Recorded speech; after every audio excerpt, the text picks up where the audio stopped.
Hello everyone, in this video, I will show you how to use dual investment on Bitget. First, go to the Bitget website and make sure you log it in. Now, click on Earn from the top menu. Then, click on Dual Investment to access the investment options. Next, select the coin you want to invest in and check its current market price. After that, choose the direction of your investment. For example, if you want to sell ETH at higher price, select Sell ETH High and subscribe using ETH. If you want to buy ETH at lower price, select Buy ETH Low and subscribe using USDT. Then review the strike price. This is the target price for your investment to be successful. Next, check the settlement date. This is when your investment will be settled based on the strike price. Finally, click on the subscribe button next to your chosen option.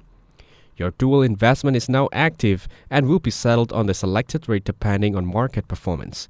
If this video was helpful, please consider leaving a like and subscribe to the channel. With that being said, I'll see you in the next video.